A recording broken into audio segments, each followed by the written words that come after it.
Life isn't perfect, and neither are we. Nope. But we know how to face our fears And have some fun. and talk about all the messiest things of life. Like the messiest things. Get connected to yourself, get connected to others, and get connected to the life right in front of you. This is The Connected Life with Justin and Abby. That's me. That's you. And you. Well, Christmas has come and gone. Christmas has come, Christmas has gone. Christmas is gone, Christmas is gone. Hey, But guess not what? in our house. We're keeping that tree up for a little while longer. Yeah, we is. It's pretty. Hey, so it's just Christmas was a couple of days ago. Uh-huh. As of people listening to this. Yep. But Christmas was yesterday for us as we're recording it. And do you want to talk to them about the victories and the losses that happened? The massacre. The massacre that was the Christmas Monopoly Day? deal game on, because Here's the I thing. utterly destroyed you in 3 games, Over 3 and back-to-back over games. and over again. I humiliated you. I didn't even get one set the whole night. It was crazy. I feel like there's families that can relate because families got together, they played games, and somebody walked away a major winner, and then there were losers all over the place. Christmas losers. Christmas losers. I would have enjoyed growing up in a bigger family where people like threw over Monopoly boards and freaked out at games. I think there's something fun to family meltdowns over games, especially when it's a bigger family and they all start fighting about competitive fighting feels fun to me. Well, maybe because you weren't in it. Yeah, but playful competitive fighting If feels it's fun. playful. I mean, that's what you did last night when you playfully gloated. Uh-huh. I delightfully playfully Here's the gloated. thing, though. It wasn't rough for me. I mean, it was hard. I didn't feel very good, so I was like, whatever. This is fine. This is how it's going today. But I thought, I win and beat you so bad all of the time that this is good for your morale. That's what I thought. He needs a night like this so that he'll keep playing with me. Sounds like a passive-aggressive jab at how you beat me before, but I'm not going to comment on that. Oh, my gosh. So this is the last podcast of 2021. Oh, my gosh. It's crazy. Is it going to be another classic resolution podcast, end of the year resolution podcast? Is that what this is going to be? Maybe a little bit and a little bit not. Yeah, a little bit not and a little bit maybe. I mean, I think it's worth talking about like that. I love end of the year celebrations. Yeah. I love every time that you get to kind of look at what has this full year contained, because it's so easy to get lost in moments or feelings or events and not remember a huge amount of context and not remember how much has grown or changed, how much has happened in a year. And when you start to zoom out and look at your life, it gives you some perspective that where you're able to see a bigger piece of the puzzle than you are when you're just lost in your day-to-day every day. Yeah, which we're going to get into that. But a little bit of exciting news. Oh, as we go into this episode. what is the exciting news? For our podcast listeners specifically, Ooh. we have early bird registration opening for LFA 2022 happening right now, today. What's early bird mean? Early bird. It means early bird. Oh. It means you can sign up this week and save $100 if you sign up using There's the point. using the promo code EARLYBIRD2022, all one word. For this week only, we have starting today all the way through the 31st. Yeah. Living Fully Alive is the foundational course that we do for the kind of like what you need to know if you want to be a good human or if you want to move towards life consulting or Yes. helping people get transformation inside of their lives. It's foundational principles about all kinds of things. Your relationship with yourself, forgiveness, validation, processing pain, understanding yourself, victim mentality, becoming powerful. Like it's an overview of what you need to know. Yeah. And for so emotional intelligence. Living Fully Alive is a 14-week course. We've had people take it Like with their family, with their friends, and 3 years in a row. Yes. Where they do the refresher and they're like, I want to do it another year, because they're having things, they're actually getting concepts that are digging in and then growing them. Well, the first year you're so triggered by everything that you only hear about 10% of what the content is. Right, because it's fresh and it's opening you up to a whole new world of stuff, and then it's walking you through the process. And then each year you get deeper and deeper and more, and it's a great way to engage. Like, I want to grow this year. If that's one of the things that you want to grow and get more love in your life and more understanding and be able to aim your life purposefully more. It's a great place to start that process. So again, the class actually starts March 2nd, 2022. But early bird registration happens now, and we'll have registration going on for the next 2 months as that happens. But you can save $100 if you jump in now. And we do the immersion program, which is what I highly recommend, so that you have accountability, so you actually do the course. Yep.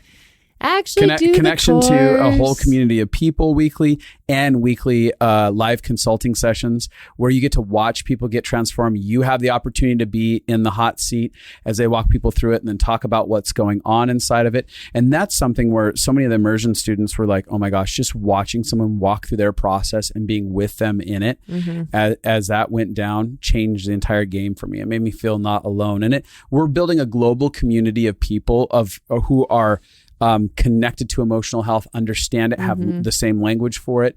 And there's been so many friendships, relationships birthed out of living fully alive. So you can go to... the thing that I feel most excited about is how many families have changed from it. Sure. Like this time we had a father do the course because his daughter asked him to this last time. And he was so humble, and he's like, I need to learn this. And he'd be processing every week with his daughter, who's like 20 something. What was going on inside of his world, and they were just talking about how healing it was to go through it together. And I think that's the most beautiful thing. If you can get your family or your friends to go on the journey with you, it breaks aloneness in such a deep and empowering way. So early bird 2022 at checkout, click on have a coupon, and you can put it in there if you want to do that. And now, but that's only for a week, right? That's only for this week. Yep. And now the New Year's resolution episode. Dun, dun, dun, dun, dun, so let's start out with this. No to New Year's resolutions. They're stupid and they're a waste of time. Yeah. I mean, it's an interesting concept. I was watching a Q&A the other day, and they were like, do you believe in New Year's resolutions? That's what they were asking to the person. And I was thinking about the answer, because I was like, I both do and I don't. Yeah, there's a lot of nuance to that, huh? There's a lot of balance, and what I do believe in is having moments where we decide that we want to make a change in our lives. Yeah, I think there's something powerful about that, where you look at how life is in certain areas and you go, I actually don't want it like this, and I do want something like this. That's pivotal and that's profound when we can connect with something genuinely, not just one of those emotions of like, oh, I'm so sick of life like this, but literally having an epiphany that says, something's got to change. Yeah. And even being like, deciding the pain of staying the same is bigger than the pain of changing. It's interesting because a lot of people oftentimes in their avoidance think that the pain of staying the same is much lower, because they cannot play out the long-term effects of how staying the same will affect them. So they don't sit down and play the movie out, like I often tell clients. I'm like, you have to begin to learn how to play the movie out. What is this behavior costing you? Not just now, but the long-term potential effects of this. And when someone starts playing out, they go, oh my gosh, the way that I'm doing stuff is pushing people away. It's causing grief and anxiety consistently. And if I play this out for the next 10 to 20 years, that's pretty devastating. There's a lot of loss that compiles inside of that. Oh, yeah. Yeah. And there has to be a thing where you get fed up enough with something that you're like, okay, I actually need to change this. Yeah. It's the idea of like, because oftentimes our vices are our comforts. Right. Like our false comforts. Yeah. I'm thinking about like food is an example. Like people who are like, I want to lose weight, but the comfort is getting to eat what you want to eat. Yeah. Or the comfort is not having to go to the gym where people can judge you. Totally. Or people with alcohol as a vice. Like it you do things you don't want to do and you don't remember, and it messes with your body. But the comfort is that you relax and unwind and feel like not alone for a minute. One of the things that let me add this. One of the things that I've seen most often for people is it's not until they're at a critical impasse in their life that they actually decide to get change, because they're like, no, but my body seems to be fine. My friendships are reasonable at this point, even though I'm, doing this type of stuff. And one of the things that I've learned to do is dip my toe in other people's stories. I talk about the idea of watching someone else burn their hand on the stove without me having to do so. And so I'll look at something and I'll go, okay, when I look at this person's life, their marriage ended in a divorce. Why? What are the factors in this relationship that I know intimately? Well, this person never dealt with X, Y, and Z. They didn't have these hard conversations. We're not universally all the same, and there is nuances to stories, but there's a good chance that these like blaring red flags inside of this person's life, the end story was that it ended up like this. And I would be naive and in denial to not think that there's a good chance that if I act out in those same behaviors that I wouldn't end my story in the same way. Yeah.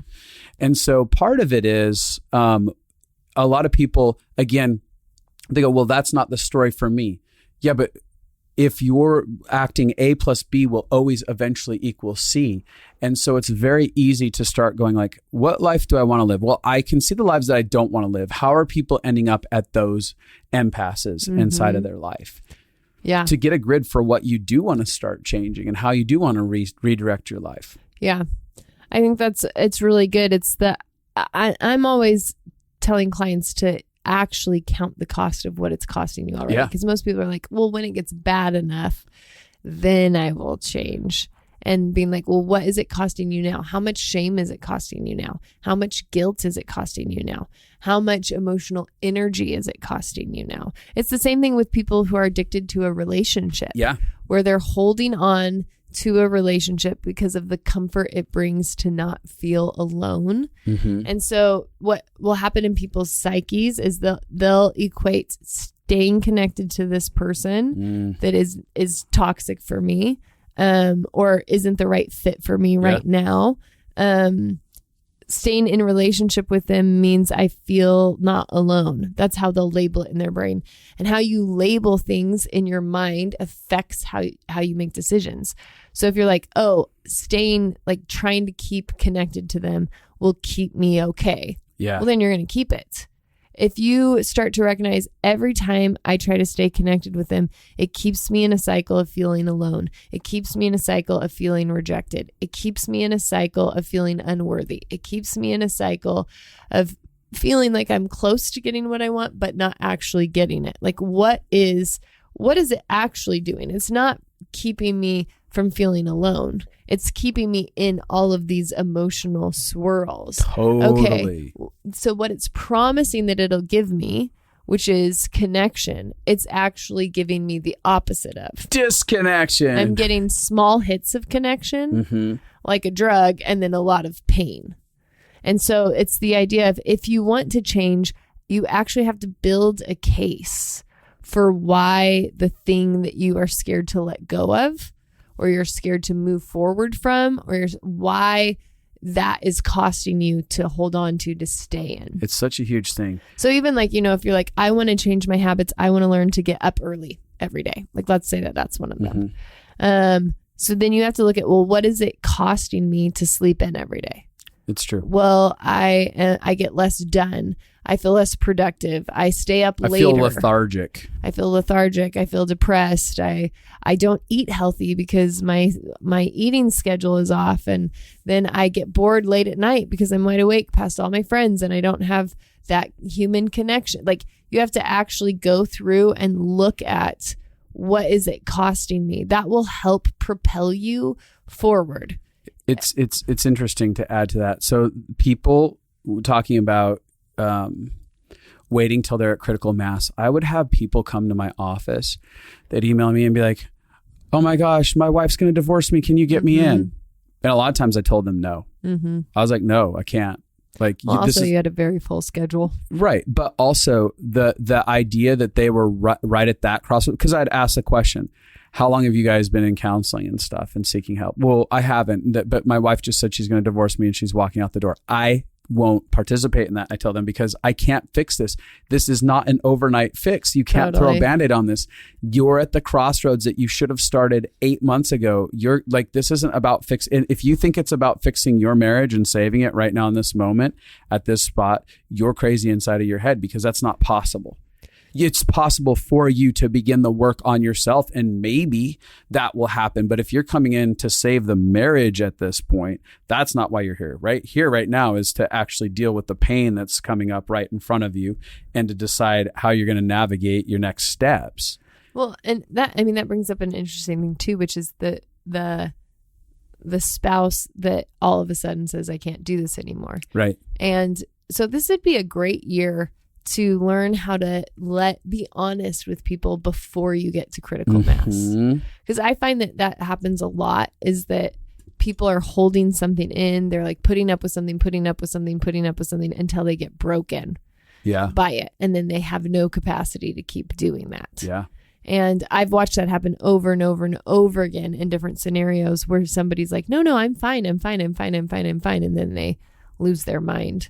And so for both people, for the spouses and for the spouses, for both sides, it's such a good year to be honest with where you're actually at, so that there can be movement forward, so that you can get help and grow together before you hit critical mass. And going back to what you said, bringing it back early on. Yeah, bring it back to what I said. Go ahead, We talked about doing a year in review, right? Mm-hmm. And really looking at multiple things. Like, I think it's valuable for us is we like to look back over our history of a year and look at what were the victories and what were the losses, the difficulties that maybe didn't pan out in the ways that we wanted. And when we look back at some of our historical stuff that didn't work out so well or felt like a failing or whatever, we allow that to define our next year in some ways, but not in bad ways. So sometimes people, without looking back, will allow the bad choices or the destructive choices or the failures feelings from that to define their next year forward. Yes, unconsciously, it just drives them out of pain. But if you actually look at it head on and take a minute with it, you get to go, okay, that's something that didn't work well. I want to add that to my direction, the way that I define this next year. I want to define it by overcoming that type of hurdle deliberately. I want to be able to understand that spot in my life. Yeah. And I want to actually use the victories as we look through the victories. So for us, I think a lot of times we'll review the big victories, the things that felt successful, did well, it felt divine, all the type of stuff, the interactions with God that it felt like, oh, God was in that part of the story. I could feel it. I could see it. We'll remind ourselves of those things. And then it becomes this fuel of hope that's put inside the rocket ship. So then you have momentum to change and grow and develop as we look at these things. These things didn't work out well. All right, I'm going to face these because I know I have the capacity to. I've seen the victories in these areas. I can still see it in this area, and I'm going to run towards that. Yeah, you don't have hope for change unless you have a tank of fuel. Right. For that was not well worded. I'm saying you need hope to be fuel for the transformation You need the process. fuel of hope inside of it. And sometimes when we look back at our years, we only see the negative things that happen. Something that's profound for us was to deliberately find what was good, what worked well, be it relational connections, be it business things that we ran towards. I don't know, be it health journeys. But there's always something possibly good inside of everyone's story, unless you are deliberately resisting everything. Yes. And in that case, you get to begin to ask, if I can't find one good thing that happened inside of my story this last year, how was I in resistance to that? Why was I in so much resistance? And maybe it starts with like, I need to stop resisting goodness. I need to quit resisting relationships. I need to quit resisting happiness. You know? Yeah. I need to quit resisting growth, development, feedback, opportunities. What did you resist? If you can't see goodness, what was it that you deliberately resisted? And what might happen for some of you is you'll literally have a moment come to mind where you'll be like, I had a person come to me with this opportunity, and then they said they wanted to help me with this. And I told them to their face, I don't need help. I got this all on my own. I'm good. I don't need people. It's as simple as that. And that is resistance that creates this isolation, this abandonment, and this lack of the goodness that's trying to overtake our lives. Yeah. Yeah, it's very true. I wanted to kind of go back to resolutions because I don't believe in, like, we're talking about kind of transformation and having an aim. The way that I do it is I more look at, hopefully over this year, I'm going to continue to come back to wanting to see this thing grow instead of like, I have to change everything in the first month of January, or in the first 3 months, I have to figure it all out, because people fall off the bandwagon, then they quit. Oh, absolutely. And it's this instant gratification mindset of like, this is how it has to look and this is how fast it has to happen. I have to lose all of this weight. And if I jump off the diet band ship, then I'm done. Yeah. Instead of being like, no, my goal is like over and over again this year. What is a diet band ship? What's a band ship? You mean a bandwagon? I'm just caught up in the words you just made up. Another one by Abby Stumball. Band ship. No one. I think I mixed bandwidth with bandwagon. And rocket ship or what? Oh my God, that could be good. Yeah. I mean, you know what I mean. But so the concept would be having like an overall vision so that you don't get knocked off the vision by one setback or two setbacks, and not having 20 things that you want to change about your life. Like, here's the truth. If you want to change everything about your life, because change takes consistency. Yeah. Consistency is like Pee Wee Herman's word of the day. From Pee Wee Herman from Pee Wee's Playhouse. Every time they said the word of the day, everyone would scream, ah! No? No, I don't know. No. It's that homeschooler thing.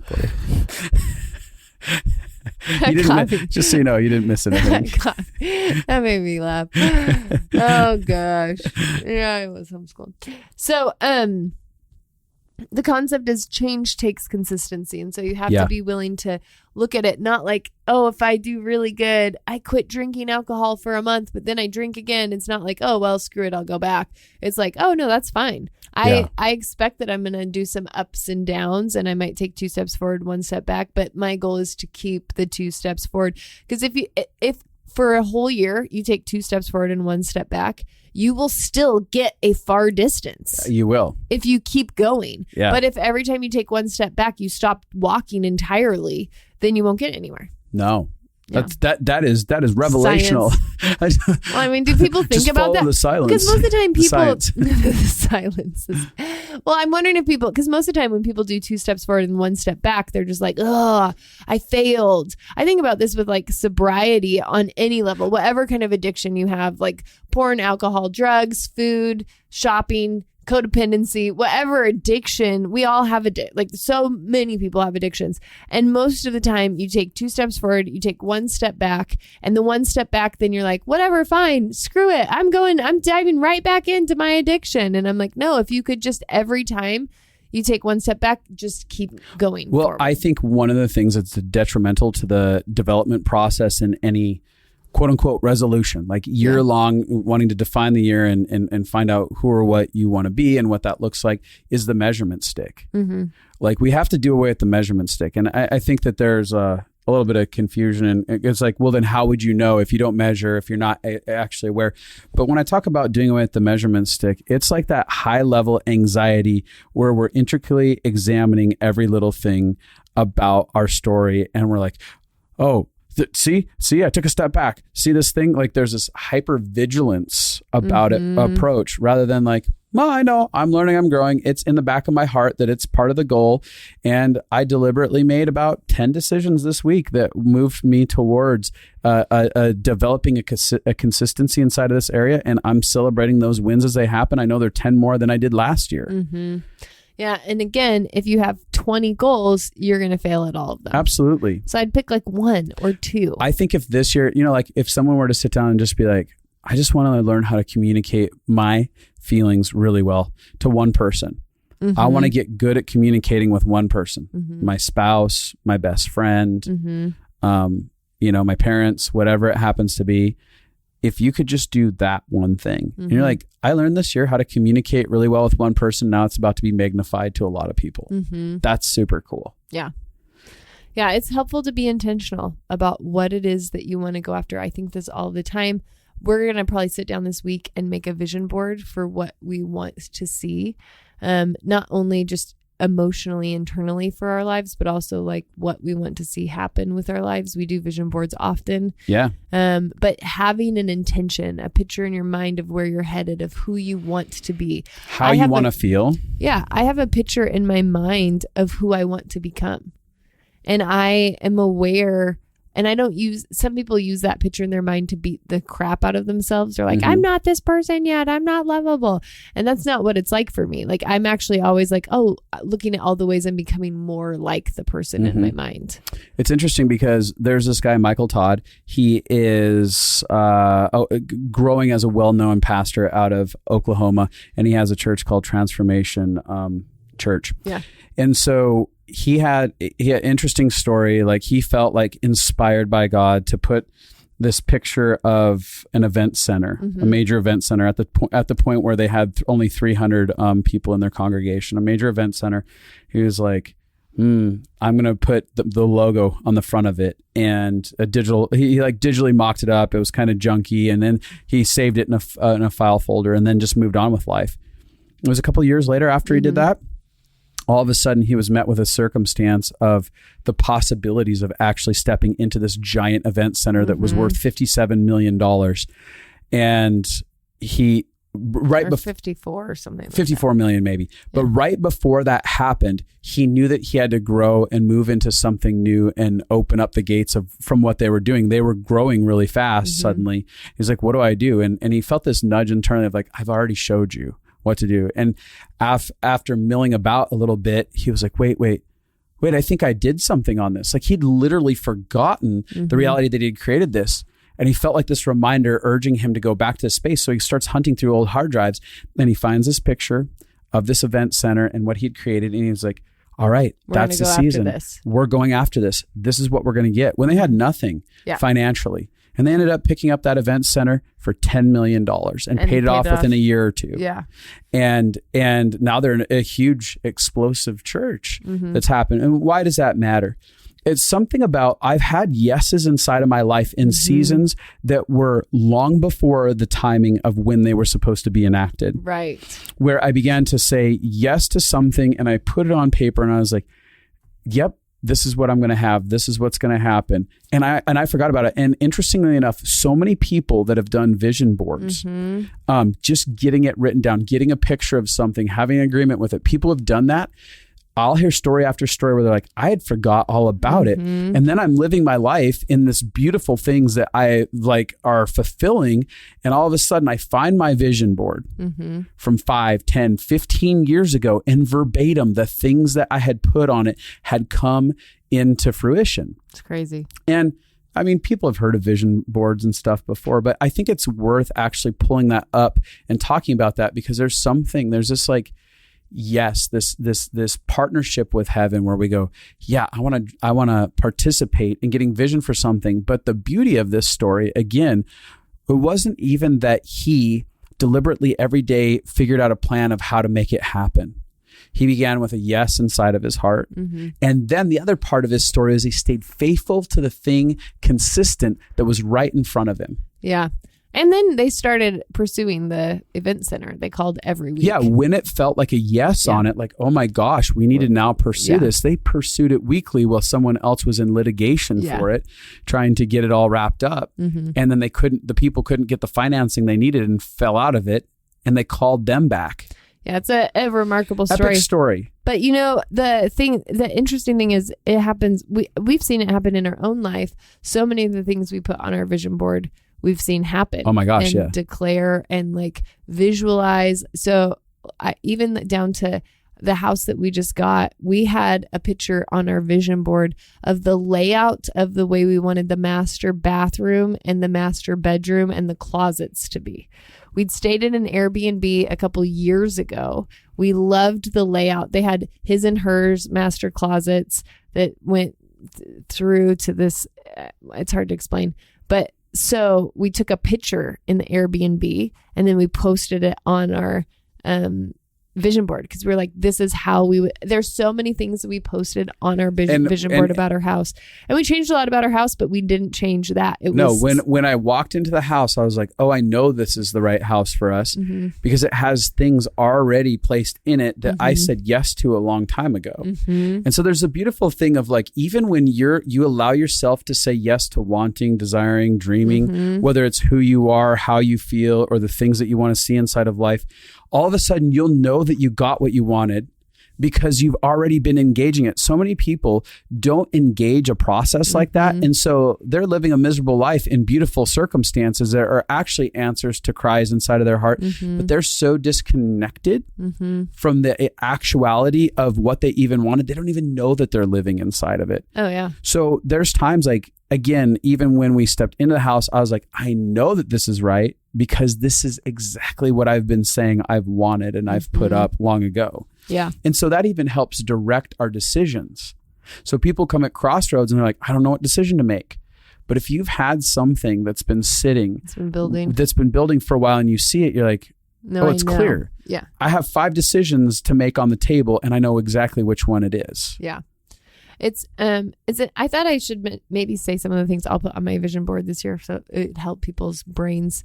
One of the things that I've been thinking of is like visualizing being able to eat foods again. I have a very, very, very restricted diet that I've been on for 3 years. It is miserable. And I remember a couple months ago just feeling so discouraged. Honestly, it's surprisingly discouraging to eat as restricted as I have. It's probably been one of the places that I've cried and felt deep, deep depression because it just feels so out of control. And it affects a lot because a lot of people do a lot of events around eating. Yeah. That's a main way that people connect. So a couple months ago, I was like, I have to get out of depression around this, of my fear of not being able to eat and the pain. And it's become normal. Like we often adapt. We normalize whatever has been going on for a while. Yeah. So I'd adapted and I'm like, I might just have to eat like this forever is kind of the thought process subconsciously, not even conscious. And so I remember a couple months ago being like, no, I have to change my reality. I have to begin to visualize me being able to eat again, me being able to eat foods without fear and without worrying about it. And so I immediately got a picture on my phone as my screensaver of this woman eating chocolate cake and being so happy about it. Everybody's like, what is that picture? That's your screensaver. I'm like, no, this is for me to start to imagine, for me to start to visualize, for me to be reminded there is hope for me to be able to eat. And even as I started doing that, I started hearing more and more stories just coming. And this is what I say, when we set our intention, we begin to become aware of the realities around that intention more. Kind of like when you decide you want to buy a car, you've never seen it on the road before. Now you see it everywhere you drive. Totally. But so as soon as I was like, no, I have to set the intention that I will be able to eat again, that I'll be able to eat. Then I started hearing stories of people that for like a couple years couldn't eat anything and then their stomach's completely healed and now they can eat way more and they don't have to worry about it and their body's not reacting. And I had multiple stories like that come across my path and I was like, okay, this is a reality for people. This happens. Sometimes people have a couple years where they can't eat and then there's a reset. And I know that there's sometimes people can't eat for the rest of their lives. But I'm like, I want to put energy and intention and faith towards a healthy outcome. Right. I want to, and so that's not just me, like, I'm not just praying, dear God, please let me eat. Although that is a prayer I've prayed for like 3 years. But I'm visualizing me being able to do it and that being a reality for me and what that would actually feel like and what that actually be like and believing that it's possible. One of Can I add something there? Yeah. One of the reasons people don't do that is that they're really scared of the disappointment because they create expectations on timing and what things have to look like. How it has to look.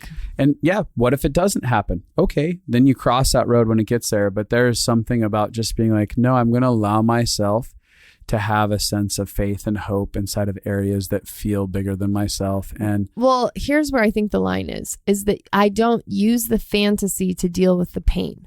Right. So cope. If I am using it as it's not a big deal today because one day I'm going to be able to eat. Right. So this is what I did for years is I would be like, well, I'm going to get healed. So that's how I was shoving down the pain of how sick I was with that. It's fine because I'll be healed. It's fine because I'll get, and that created so much disappointment every time my body got worse. And I've even experienced that since this treatment to Mexico. I had a wave where it felt like things were getting better really fast, and then a wave where things got really worse really fast. And so the emotional whiplash can feel really hard. And so there has to be that place of I don't have a way of how this has to look and when this has to look. Mm-hmm. I'm letting go of the timeline and the process. And I'm aware, I'm accepting like I can be okay. Like I can love my life if this is how I have to eat. And also, and this is so hard, people want nuance. People don't want nuance. They want it either or. They either want it like, I'm going to be able to eat and this is horrible, or I just accept this and roll over in my grave and die to it, you know? Like, but the healthy thing would be like, I can grieve what this is and feel about it in real time. And I can look at all the ways I can be grateful and thankful for all of the things I do get to experience with people and how kind my friends are around it. And I can have hope that this may not be my story forever. And I think the healing process for my body has looked so different than I thought it would. And that's where we get on timelines. So I thought I would get healed much faster than I have. Mm-hmm. I thought that it would be much more supernatural than it has. I thought it would, but I am seeing signs of healing. Right. Yeah. In my body. There's been tons of signs of healing. So it's the idea of letting go of how and when. Mm-hmm. And that's one of the things that every person we've ever met who does vision boards and is intentional about change, they all say you have to let go of the how and the when. Yeah. Because it will never happen the way you think it will happen. And if you're doing it from that healthy perspective, there is something so bonding and exciting about taking time at this point in the time of the year to sit down with people. Yeah. To engage people and be like, all right, let's talk about the things that feel scary to dream about for our future. I think only doing that after you do a year in recap, because I think when you talk with 1,000%. Yeah. When you talk with people about what's actually happened this year, like it's crazy when we're talking now, I'm like, you know that we didn't live in our house last Christmas? Yeah. Like, we're in an entire new house. We're in a new house. It feels like it's been like 5 years since then. Right. We're not even up on 1 year of living in it yet. Yeah. And then I'm like, oh, that's fine that we haven't made it a home yet. And that there's so many places that we still need to do things like we haven't been there that long. But when you start thinking through it, then dreaming together can be very bonding. One of the things I like is feeling where the internal resistance is. Mm-hmm. So if I'm visualizing me, let's say I'm visualizing me with multiple streams of income. Like, so there's multiple different ways that I'm making money. And I feel something like that can't be real, or that will never happen for me, or whatever. That resistance, I don't think is bad. I want to understand it. Yeah. I want to be like, what is the belief system? The resistance I feel internally is a belief system. Yeah. That is getting in my way. So if it's like, I'm not smart enough to have multiple streams of income, or that's too adult for me, or I'm actually trying to feel out like what kind of resistance is it in me around multiple streams of income. Or like it could just be for me like, oh, that's what other people like, that's what successful people do. That's what I can feel it's like a childhood belief system about things that my family's not capable of. So I'm like, oh, okay. So it gives me the chance to like dig into what the block is, not be mad about the block. When you visualize something good for your future and you feel negative emotions, that's pretty common. It's interesting. And then what you do with those is what's important. Do I lay over and die to those negative emotions? Do I become hopeless? Do I decide, yeah, that's not for me? Or do I look into what is the trauma beliefs this is trying to show me? Right. Because one of the things that might go on a vision board, if we're using something like multiple streams of income as an example, and you feel an initial where something hits you and you're like, that I feel like I'm lying to myself about that. You can compartmentalize in that moment. Totally. Shove just it down. Like, I just need to put this on the board. Yeah. Or and that's where people think it's like a magical board. Like if you just put it on there, it doesn't matter. And I'm like, no. The goal is to emotionally be able to connect to what you have there. And so when I sit and I pause with it, I give pause to it and I go, all right, one of the visions for this year might actually be about eliminating this emotion. My new vision board thing might be the freedom and healing I need to believe that I can have multiple streams of income. And that becomes the thing right there. Yeah. And it's so cool because then that actually opens up the doorway of you saying, like, even as you put something down, whether you're writing it or putting a picture of it or whatever you're doing, you're coming into agreement with you are not going to live in denial any longer about something inside of your life. Yeah. Because I'm saying, I've compartmentalized this before, but now it's not. I'm looking at it head on. I'm acknowledging its existence, and I'm acknowledging I want to do something about it, and that is super powerful. Totally. And it's this yes. To me, it's a yes to heaven. Yes. Because that's the invitation to God. There's a Bible verse that talks about Him knocking and waiting for us to open. And I think there are areas of our life that it's when I will not acknowledge, when I'm compartmentalizing and refusing to acknowledge an area of my life, that's where the door's closed. That door opens to God to be able to participate in our journey the minute the acknowledgement happens. We're like, yep, this is right here. Yep, I'm going to look at it. I'm open to it. I'm open to grow and develop. And that humility, that yielding that starts taking place opens the door for the miraculous to happen. And the miraculous might be the relationship that challenges you. It might be the job that you get into that then gives you provokes triggers inside of you that you have to deal with and overcome. All kinds of stuff. Maybe it's reading material and content, but it all starts to flood your life the minute you acknowledge and say yes to a certain area to be looked at. Yeah. It's interesting because I was thinking about I was picturing some people putting on their vision board repair for their marriage. Right. That would be so I would normally pick a picture either where you were really happy with your spouse in the beginning or a or picture you glue of two pictures of each of you smiling together. Totally. That's not it. I know you're joking, but that's a great idea. Whatever you need to do to visualize it. But the idea of being okay, this year, I want to see repair happen in this relationship. I don't have to know how, but then I'm opening up my yes to the moments and the thing, and I'm opening up my spirit, my heart, my mind to start collecting the things that I would need for that goal. Oh, now I just heard this person talk about forgiveness, and now I'm recognizing that needs to be a part of it. And I'm starting to visualize what it would look like if we both had our walls down, and I can feel my heart softening even in doing this. And this is my goal. And suddenly I've run across this book on attachment theory, and that's transforming my life. And suddenly we're meeting other couples who are having the same issues as us, but they're talking through it and having things to say that encourage me. And we found a counselor that I just believe you don't get every step at once. Totally.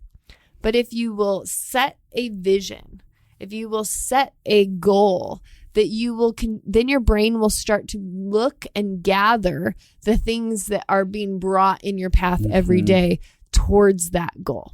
I actually believe that there's things being brought in our paths every day to throw our lives forward, and sometimes we have eyes to see it and sometimes we don't.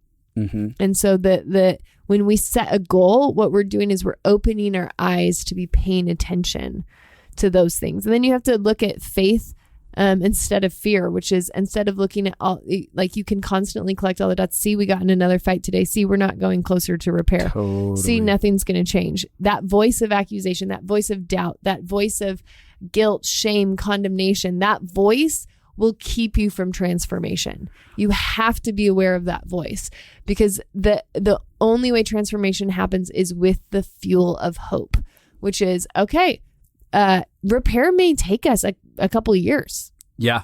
This may just be it may be beginning it. Like me having a vision saying like, I want it to happen, may begin something that takes 5 years as we develop language, connection, forgiveness for each other. Yeah. And all of that happens. I think it's been really cool to get to watch Paul Young's life. He's the guy who wrote The Shack. And he's shared on our podcast before about having an affair on his wife and having all of these secrets he had to tell her and expose. And their healing process was years. Yeah. Before they felt like, I mean, there was steps throughout the whole thing, but it took them years to recover to where they got to a great place through that. And I think our expectations of where we should be and how soon it should happen often get in the way of our dreams.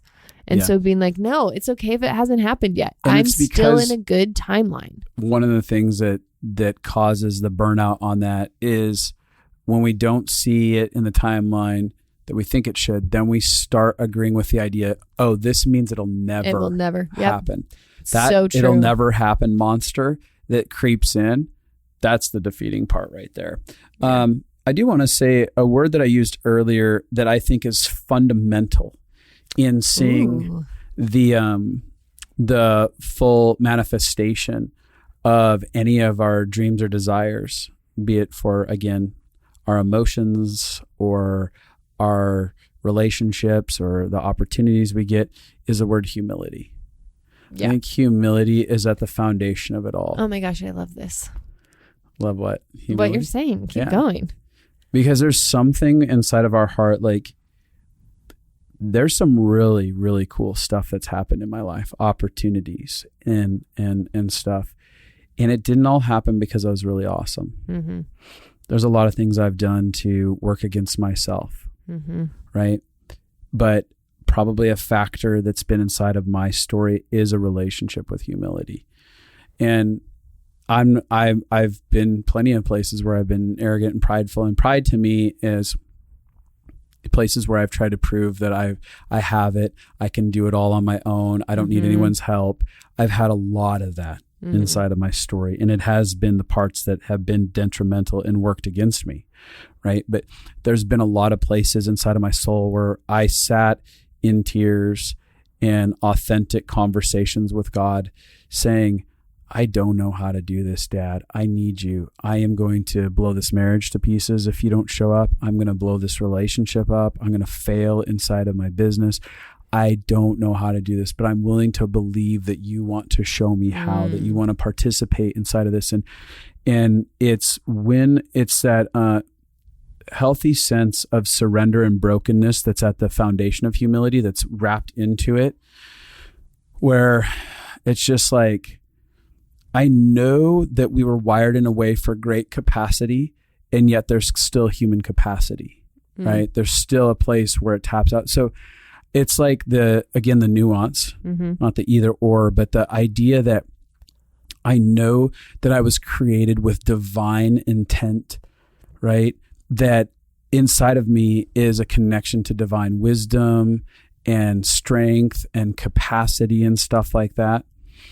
But also in the fact that there is something fragile about humanity. There is something very incapable about ourselves. There is a tap out point. There's a maximum capacity.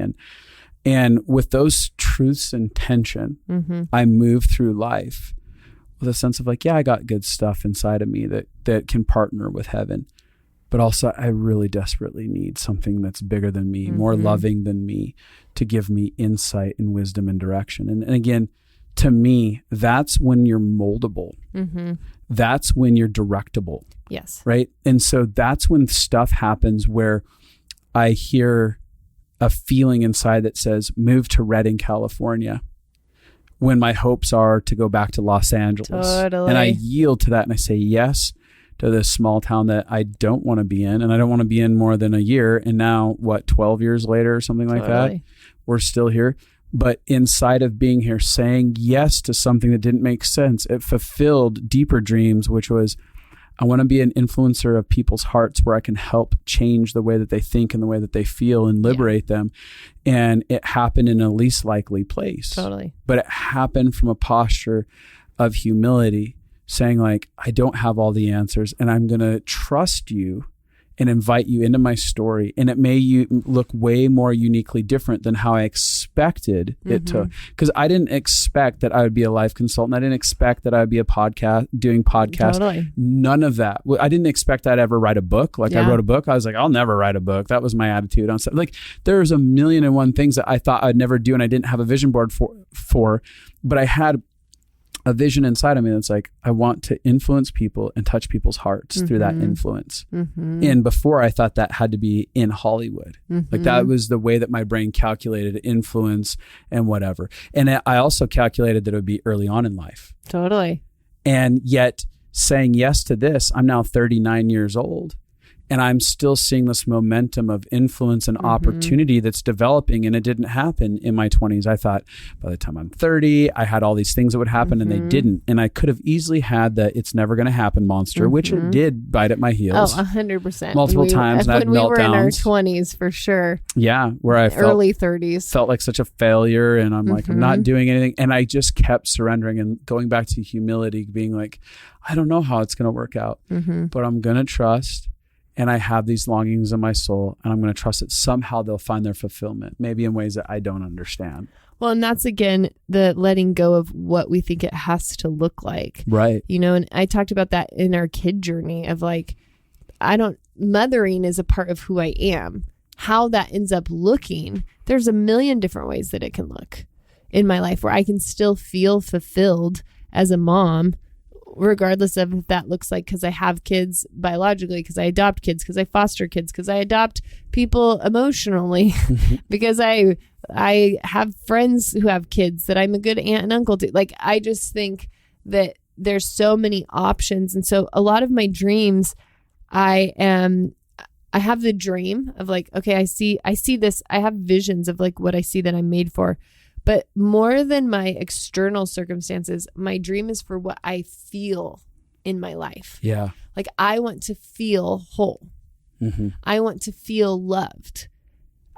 So I'm not saying I want to be famous so that I can be loved. Yeah. I'm I want to feel loved so that I could be famous or not famous and it doesn't affect me. Yeah, none of that, yeah. I want to feel secure so that I can have money or not have money and be okay. I want to, but there's the nuance because I think people either go it's all internal or it's all external.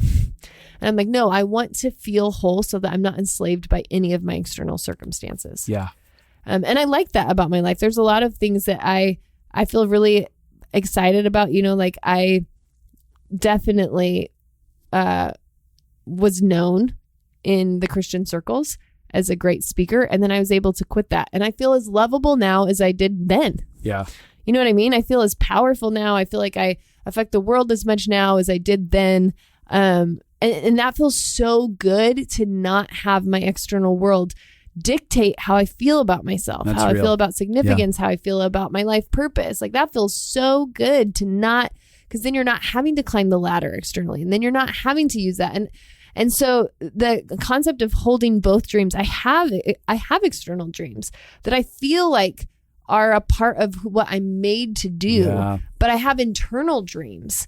And to me, I've always thought I want that internal place of safety and security and being loved and feeling known and feeling free more than I want that so that the external things that I know that I'm made for actually empower my life, don't dominate it. Are a piece of the story, but aren't actually what fulfills me. I want fulfillment, not external circumstances. Yeah.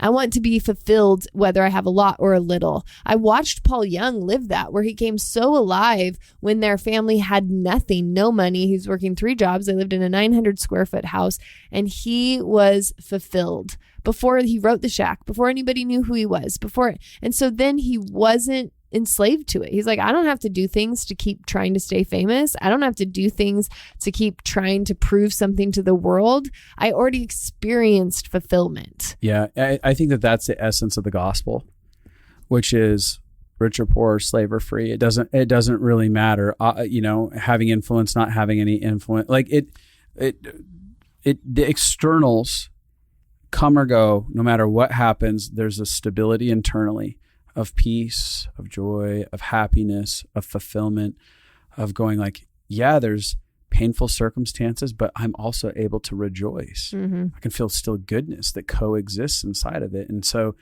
that's really one of my biggest hopes for all of you as you're listening to this last episode of the year, that there would kind of be a tangible experience of the gospel inside of your lives. Mm-hmm. Whereas you dream for whatever you dream for and get vision for, that you're able to settle into your own skin and find a sense of joy and wonder in the midst of times of grieving and growing and developing, and that your external circumstances would not dictate the way you have faith or the way that you have hope or believe about life, that you'd write your own story inside of your heart and mind, not just in a way of imagined compartmentalization where you just get imagined scenarios to compartmentalize from what's right in front of you, but you legitimately have experiences that change the way that you think and the way that you approach life. My dream for everyone who listens to us, that this would be a year full of hope, even in all the messiness, that there would be a hope factor, that everyone who is an active participant with the Connected Life would be like known for their hope. Known for their tenacity, their humility, known for their love, mm-hmm. Known for their growth, mm-hmm. Known for taking ownership for their messes. Mm-hmm. That the people who listen to us would be known for their lack of judgmentalism. Is that a word? Yeah. Judgmentalism. Mm-hmm. I think so. Mm-hmm. Lack of judgment. Yeah. Towards the people Amen. Around them, that they would be known as the people of grace, mm-hmm. kindness, understanding, and also the people that challenge mm-hmm. the world around them. That it would be like, man, that person feels so gracious, and they challenge me through just who they are, challenges my paradigms and my approaches to life and the way that I relate. That's what I want mm-hmm. for all of you as we're going into this new year. That's beautiful. Yeah. And that we would be some of the most kind and tender people, most connected to our emotions, and also the most stable and the most strong. That people would get around, the people who encounter Connected Life listeners would be like, I don't know, there's like, I can feel like your tenderness, but also you feel like a protector and you feel safe and strong because there's something inside of you that's not easily walked all over because you've been through something. You faced hard things. You faced fears. Yeah. Yeah. That's good. And also, when those are some of the goals, like when I was sick, I was still able to be moving forward towards goals. Mm-hmm. It wasn't an external life goal like, oh, I'm getting closer to the career I want as I'm quitting everything. But it was like, oh, I'm getting closer to softness. I'm getting closer to compassion. I'm getting closer to non-judgmentalism. Like every season when there's internal goals and external goals, it means you can feel like you're making momentum no matter what. Yeah. So this is the last thing I want to say. Yeah. I was getting a little teary-eyed. I could feel myself tearing up. I was thinking about how many of you have written into me on Instagram, many of you which have not got responses because I'm flooded with messages and I've been exhausted at different points and I don't respond well, and forgive me for that. But I was thinking about how much I love all of you. Like, when I get on this podcast, oftentimes there's people like I have this imagined idea of people in the back of my head that I'm having a dialogue with. And it's not just people way out there off in the distance. It's like people that matter. Like there's a part of my heart that's like, it matters to me, the people who are listening and having an experience and hearing about our messy stories and our funny stories and our ridiculous stories and things like that. And I just want to say, I love you all. I am deeply thankful that you have allowed us to participate in your journeys, that you have come and joined us in our story and supported us and loved on us. And I said a little bit of stuff. We said a little bit about stuff like that in the Christmas episode, but I just really want to reinforce that. Really love you guys. I'm really thankful. So for everything, thank you for trusting us with your world. Yeah. Good notes. Okay. Well, signups for Living Fully Alive. 1 week, you get $100 off. So do it fast. JustinandABI.com. And hey, going into this next year, guys, there's going to be some amazing, heavy-hitting, heavy and redemptive episodes that we're going to be doing. We're going to excited. We're going to get into some people's stories that are just going to like really inspire and blow your mind. And so this next year, we've been dreaming for who and what we want to bring onto this podcast, and we're really excited that we get to bring some of what we're going to bring to the table. So stay tuned, and Happy New Year! Happy New Year! Yeah! Drop the balls. Happy New Year. The balls. Well, everybody's got balls to drop. Like there's drop the balls. Drop the balls. Okay. Bye.